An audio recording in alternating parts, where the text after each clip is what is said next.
anxiety. What is anxiety? I think a lot of us do not understand what's anxiety.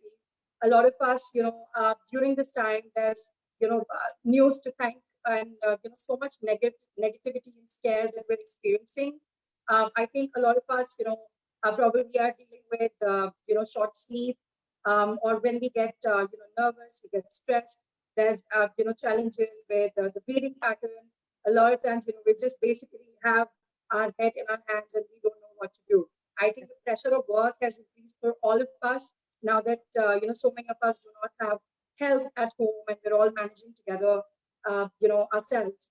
So, it's very important to know more from you now as to how do we take care of ourselves, how do we take care of our families, and how do we take care of each other so that we come out well, from this pandemic. Over to you. Please welcome, Arushi. Thank you. Thanks, and hi and good evening, everybody.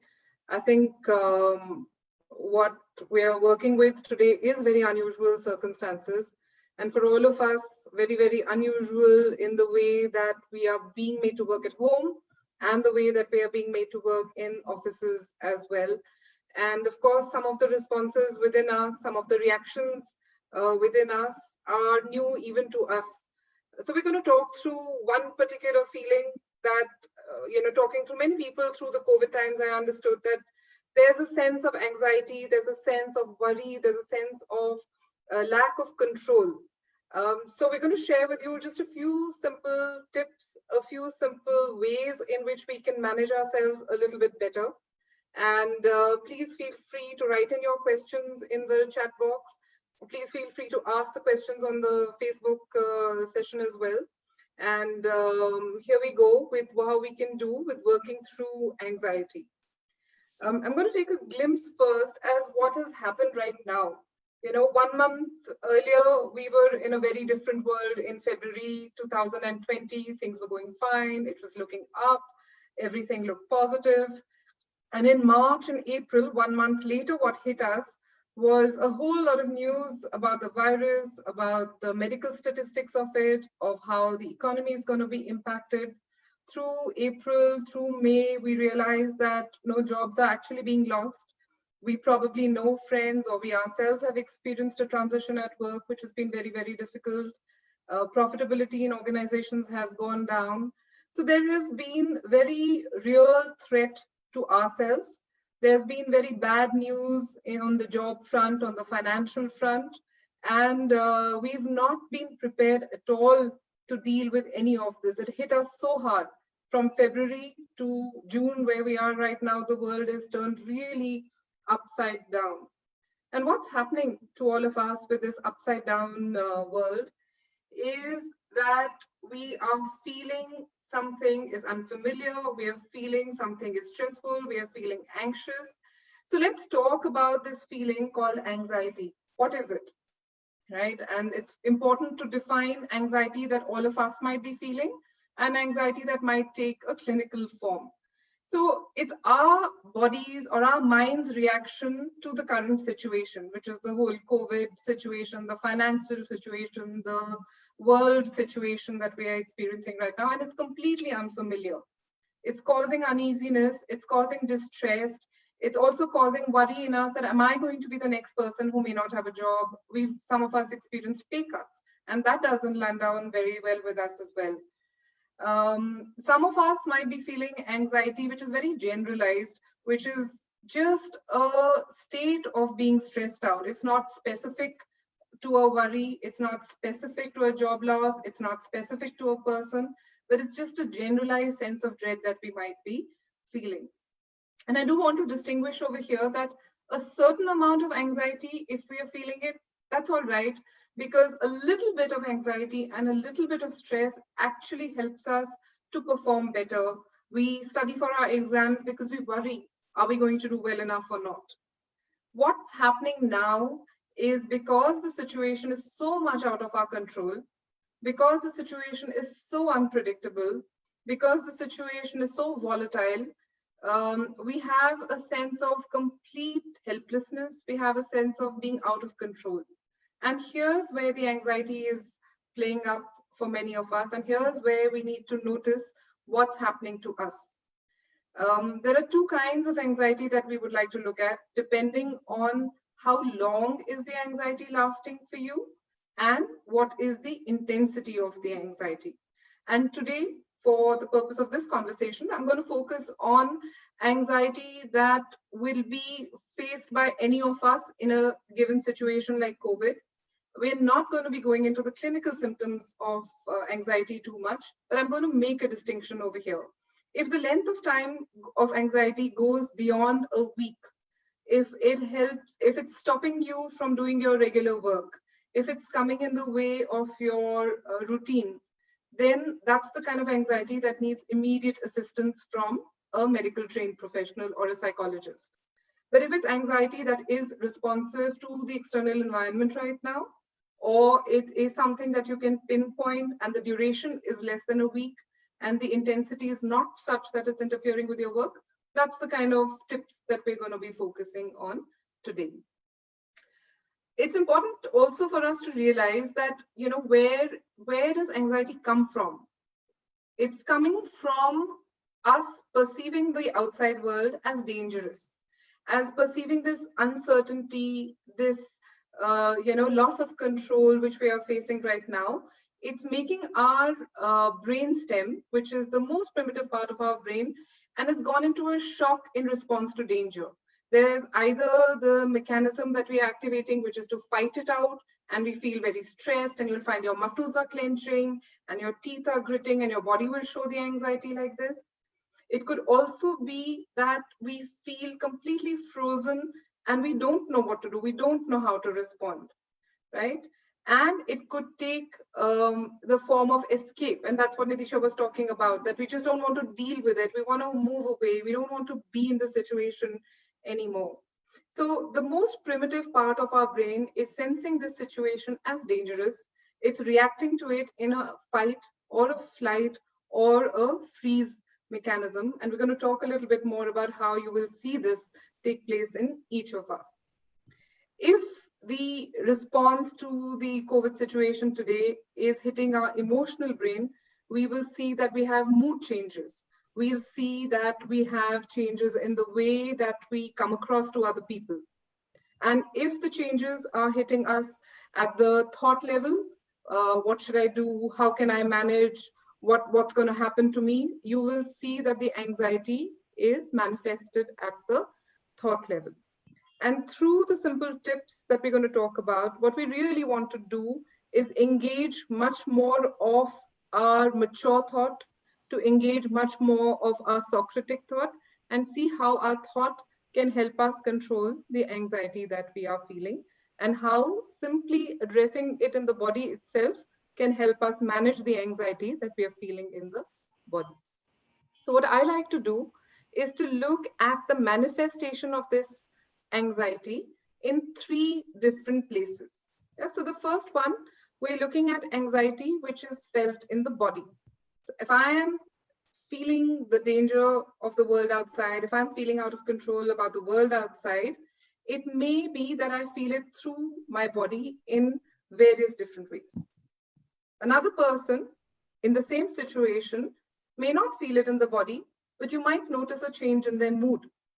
And it's different than it usually is. It's new. We hadn't seen this mood in this person 2 months ago, but here it is. And you notice that there's a change, or maybe it's a change you notice in yourself. And anxiety could also manifest for you at the thought level. A large number of thoughts occurring, very rapid, very distressing, very worrying thoughts that are coming to you. It could be that you have experienced anxiety in your body, in your mood, or in your thoughts, or a combination of all of these three. So if you're someone who's experiencing anxiety physiologically, what might you see? You might see that your sleep pattern's disturbed. You may find it difficult to go to sleep. The number of hours you sleep has changed. Maybe you're sleeping a lot more. Maybe you're waking up too late. You might see a change in your appetite. Some of us experience a huge increase in appetite and anxiety, and others might experience a complete loss of appetite. In the moment, anxiety can cause a very increased rate of your heart. And I think this is something that we say in Hindi also, dil dhadak raha tha, bahut tez. Yeah. The heart rate increasing is also a very commonly accepted way of, feeling anxiety in our body. Our breathing changes, and this is a big one. We sometimes don't notice it, but our breathing becomes much more shallow and much more rapid in moments or in periods when we are feeling anxious. And this completely changes the way that we are able to respond. Stomach upsets, another common way that the body could respond to something that's making us anxious. We find our muscles clenching up, and we might find ourselves physiologically either in the fight, where our muscles are clenched and our teeth are together. We might find ourselves in flight or escaping to sleep, or we might find ourselves in freeze and becoming non-responsive to something that we actually might need to respond to. Yeah, so these are all the ways in which you might see physiologically that you're manifesting something that's troubling you, that's worrying you, or that's upsetting you. If we are to look at the next part, which is if it's going to manifest in my mood, yeah, what might I feel? And what you will notice, if you're manifesting anxiety through your mood, you might feel very, very, generally on edge. You feel very edgy. It's a general feeling of anxiousness, and it's very free floating. It's not associated with any person. It's not associated with any event, but it's just there. You could also become a little bit more snappish, a little bit more irritable. You might be prone to continuously worrying about something, and you can see the frown on the person's face. You might notice colleagues have become a little bit quicker to anger, and very small things are getting them triggered off, and small events are causing a trigger which may not have done earlier. You might notice emotional outbursts, and this is something that's not just related to our colleagues. I think we're seeing this in families, with younger members of families as well, where they don't have any other way to express the anxiety that they're feeling or the worry that they're feeling, and we end up having an emotional outburst at the end of a day or the end of a tough day also. Yeah? So here's how we will see that mood might change. In terms of thoughts, these are continuous thoughts, they're disturbing. You may notice that you're easily distracted. You have so many thoughts that you couldn't get your work done, or you have so many thoughts that you're slow and you're unable to focus on the task at hand. Yeah, so this is how you will notice that you're feeling anxious and it's impacting you at the thought level. Now, we're going to go one by one and see what is it that we can really do to manage physiological anxiety. And because so much of anxiety sits in our breath, probably one of the most effective techniques, and no matter where you're experiencing your anxiety, whether it's at thought level or at the mood level or at the physiological level, breathing techniques really, really help. Even for me, whenever I'm sitting down in front of a laptop and I'm going to begin a session, the first thing I do is I center myself and I take a few deep breaths. If there's a situation, if there's a statement, if there is any moment in time that you're feeling anxious, there is a very simple technique called 4-7-8. And what you need to do is take in breath through your nose, count of 4. Then you hold the breath for a count of 7. And you exhale through your mouth for a count of 8. So this 4-7-8 breathing technique is a very simple tool that all of us can use wherever we are. If it's a general sense of anxiety we are feeling, I would suggest practice it about 2 or 3 times a day, just for a few minutes, and it really will help to bring the overall calmness back. Sleep is really critical. And we don't use alcohol or anything else to put us to sleep. A little bit of exercise, a little bit of physical activity goes a long way in helping us to sleep. Getting your sleep routine back and doing at least a minimum of 7 hours of sleep is extremely important, particularly in times like this. Taking care of your diet. Caffeine is only going to raise the anxiety a little bit more because it raises all the physiological markers that are associated with anxiety. So it will increase your heart rate, it will increase your breathing, and it's best avoided if somebody is feeling a little bit anxious. And alcohol and sugar we mentioned already. Very simple mindfulness techniques that we can practice at the workplace. Suppose you're in a meeting, you know there's going to be bad news.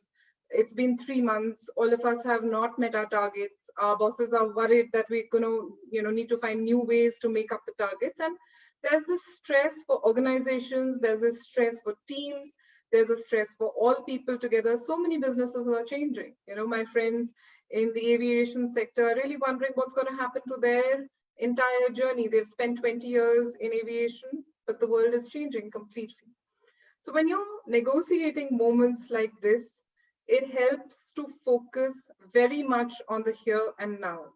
And that's all that mindfulness means. That focus on the present, focus on today, make a list for today, make a list for tomorrow. And probably in the times that we can't prepare for anything more than just the today. So mindfulness just is telling us, focus on now, focus on today, focus on what you have control over, because really the rest of it, we do not have control over. I'm going to share with you some work that Google does on mindfulness. And this is a beautiful book. It's a program that's run by Ming Tan. And it's an institute that Google has actually hived off. And they do this session free for so many other corporates, and they've been doing it for a long time, even before we were in the times that we are right now. And the simple acronym they say is Siberian North Railroad.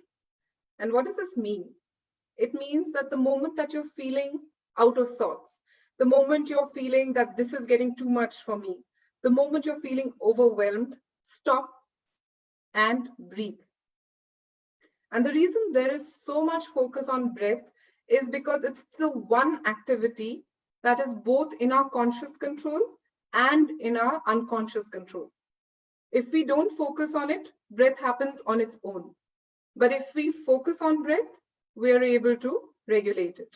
So stop and breathe. First step. Second step is notice. And notice what's happening to you. Notice, are you feeling something in your stomach? Notice, is your heart rate going faster? Notice, have you started sweating on the palms? Are you feeling restless? Is your leg shaking? Notice your body, notice your thoughts, notice your mind. And in that pause, in that stop, you also reflect. Why do you think it's happening? What happened in this moment that's making me feel this way? And then after you take that pause to reflect, that's when you respond to the situation. That's when you act on the situation. So if you have your boss writing you an email, what are we going to do? We've lost 3 months. We haven't been able to do our targets, but we still have to complete the target at the end of 1 year. Here's what we can do. Stop and breathe. Notice how that email is impacting you. Reflect on what is actually possible on today, on tomorrow, in the present moment, and then respond. We're doing our best. This is what we can do today. This is what we can do tomorrow. So that's mindfulness. A little bit more, we will talk about managing mood. And, the one thing, while this is a very commonly used word, mood, how's your mood? Oh, that's a moody person. But there are so many emotions, hundreds and hundreds of them. And it's sad that we actually are not able to label them. Yeah. So the first step to managing one's mood is to recognize what is the emotion that you're feeling. And very often I would ask somebody, how are you feeling? And I would get an answer, good. I'll get an answer, fine. But neither good nor fine are emotions. I'm feeling happy. I'm feeling energetic. I'm feeling sad. I'm feeling worried about my future. I am feeling terrible about the damage that the vase breaking has caused. And these are emotions, right? So I think if we are regulating ourselves, we first need to recognize and learn the vocabulary and name it, right? So let's say we name an emotion I am feeling right now, and that emotion is worry. I am feeling worried. I am feeling worried about what's going to happen 3 months from now. Will business be good or bad? Will I be able to make the money that I need to make? Will I still have my job or not? Right? And is this worry, is this a helpful worry? And if it's not, then what I really need to do is to regulate it. Regulate it by trying consciously to do something that will change my mood. Maybe take a walk, maybe move away in my mind and think of something completely different. I'm grateful for what I have today. I'm grateful for the potential to earn money. I'm grateful for the savings that I have today, and really switch to regulate this emotion that I'm feeling right now, because this emotion of excessive worry is not helping me right now. Right? So recognizing that this is an emotion and it's not helping me, and moving away from it to something very, very different. There's lovely research and a wonderful app that I would like to suggest to all of you. The research comes from Yale University, and the person who does this research is a gentleman called Mark Brackett. And the app, which will help you both recognize and regulate mood, is called Mood Meter, right? So I'm just saying it once more. It's Mood Meter, and we will also put that in the chat box. It's through Yale University. It's available for a very, very low price. It's hardly anything. And what you can do with it is notice your mood. And within the mood meter, they have 100 emotions. Yeah, 100 moods that are already written in there. And they have quadrants. There are low energy quadrants, which are pleasant, high energy quadrants, which are pleasant, high energy quadrant, which is unpleasant. And you can change by following just 2 steps the mood that you are in currently. So here's a very simple tip. Have this app on your phone, use the mood meter, and it will help you not only regulate, but also to recognize the emotion that you are feeling. Moving away, walking away is a very simple space. Just step out of the situation that's causing the mood to change right now. Or in your own mind, move away to a place which gives you calm. It could be your favorite holiday destination. It could be something that you really enjoyed doing maybe a year ago. It could be thinking about a person that you really enjoy spending time with. And if it's your thoughts that are really troubling, if it's your thoughts that are going on nonstop, if it's your thoughts that are, causing you to really, really stress out, then you need to challenge yourself. And this is really the only way to work with thoughts. That what are you thinking? Are you thinking the worst as though it's a fact, but really it's not a fact? And what you need to challenge yourself and say is, yes, I'm worried about this. I'm worried about my financial future.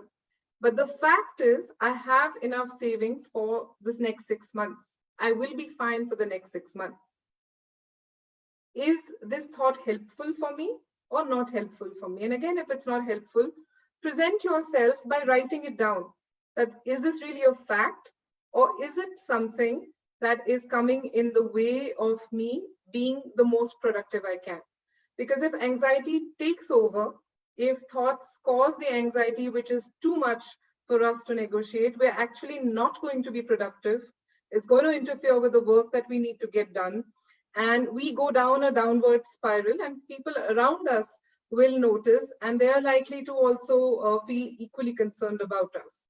Right? So if your thoughts are taking you down a spiral and they're causing interference, then really challenging your own thoughts by writing them down, and just examine for 2 things. Are they facts, and are they helping you?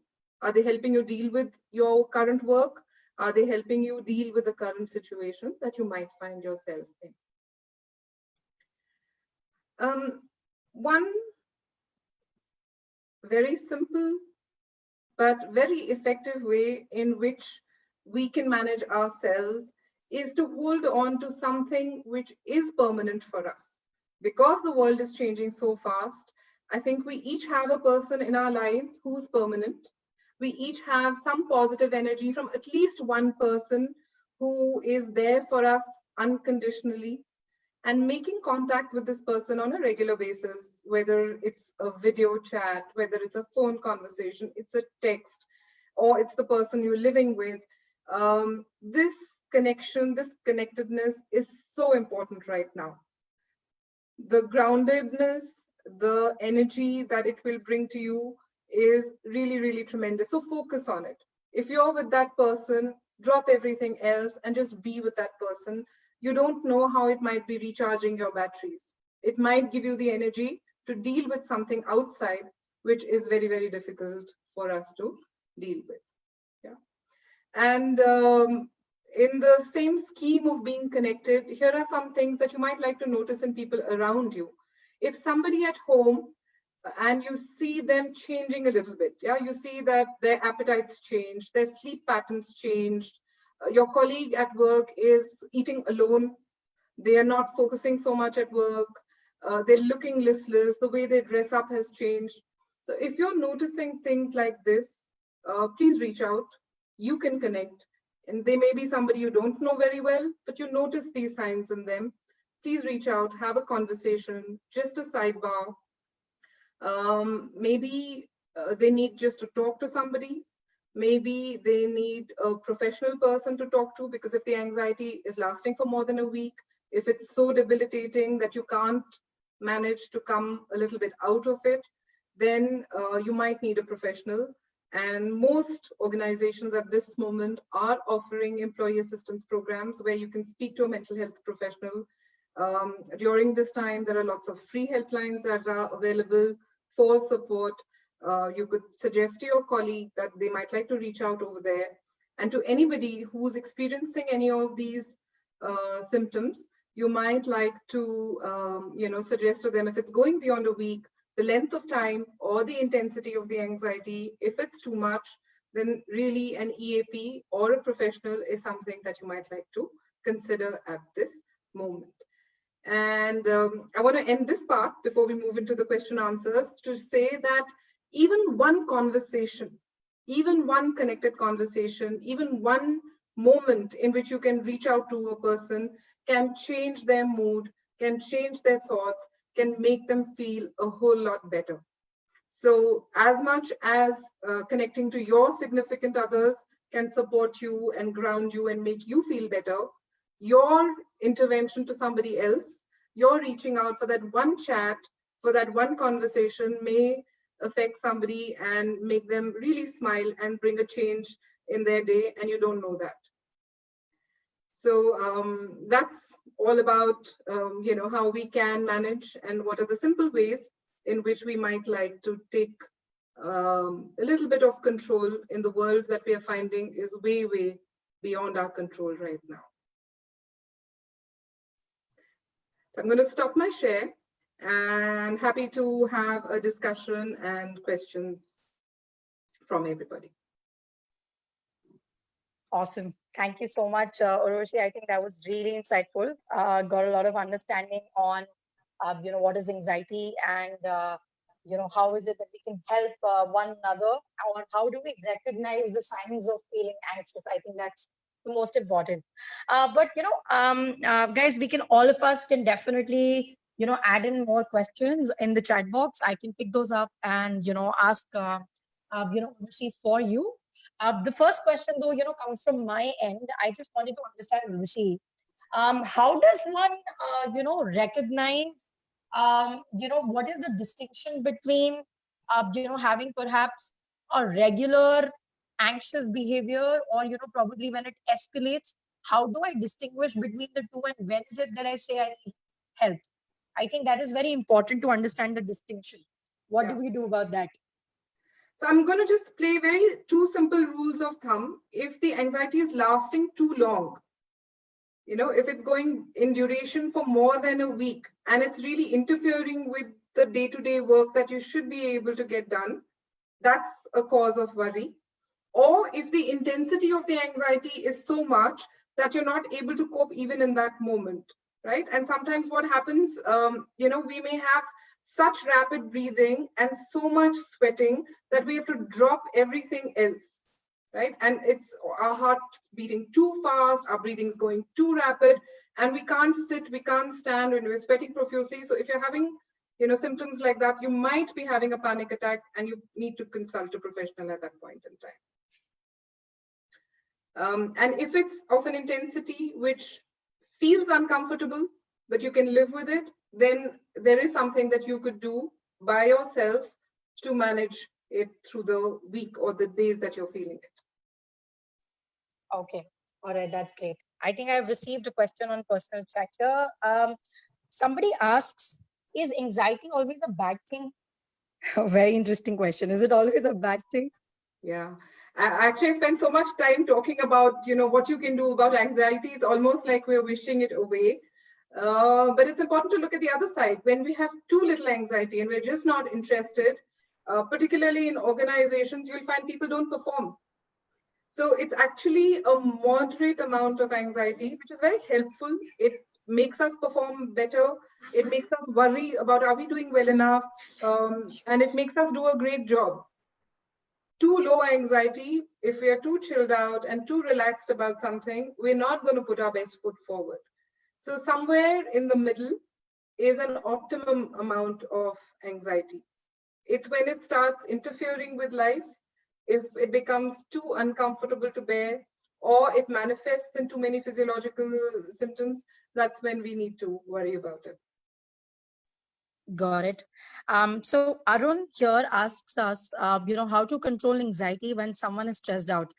You've discussed this, at length in the discussion. If you could just quickly summarize the points for all of us once again. Right.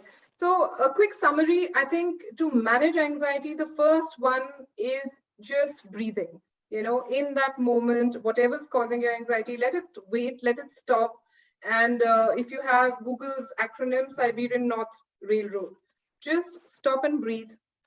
Notice what's happening to you, reflect on it, and then respond. So take a pause, take a moment, and what you call this moment is a meta moment. Just take a moment to pause and then respond. Mindfulness helps you by focusing on exactly what's happening right now. Don't worry about, 10 months into the future.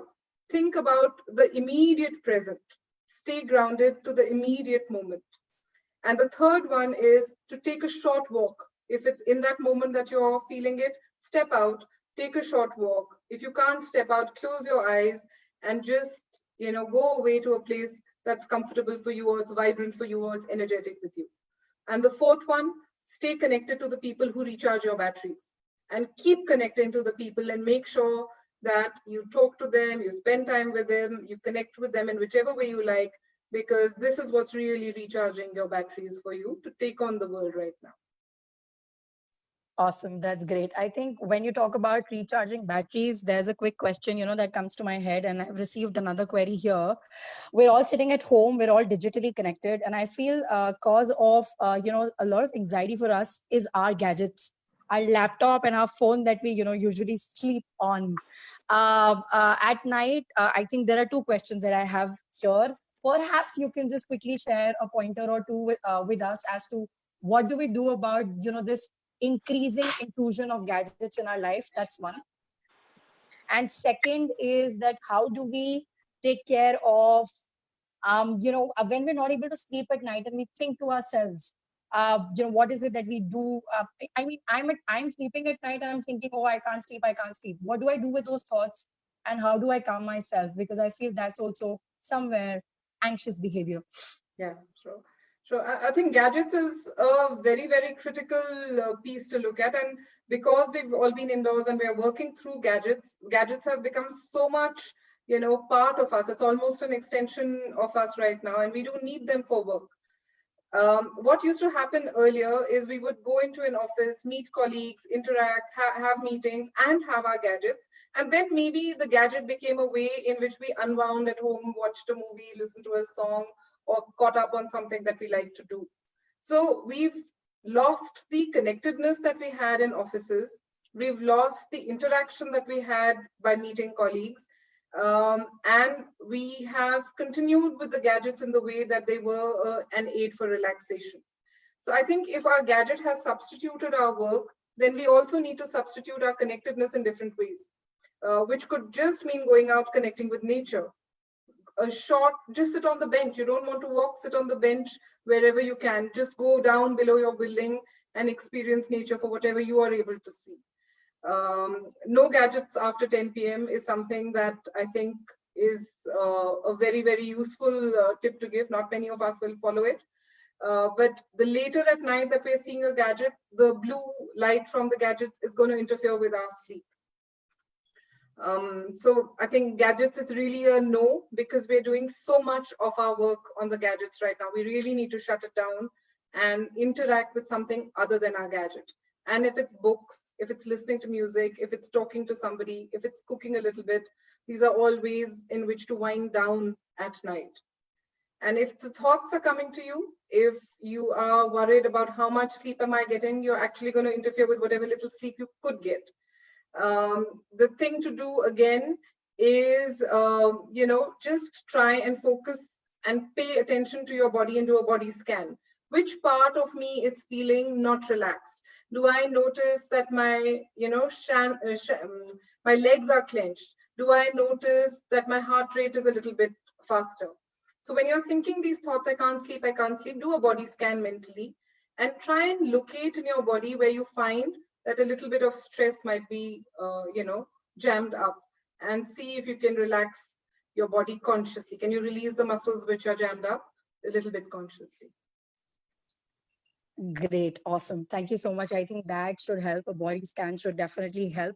Personally, I've also understood that meditation, just closing eyes and just perhaps breathing, as you've, multiple times suggested over the discussion, will definitely help.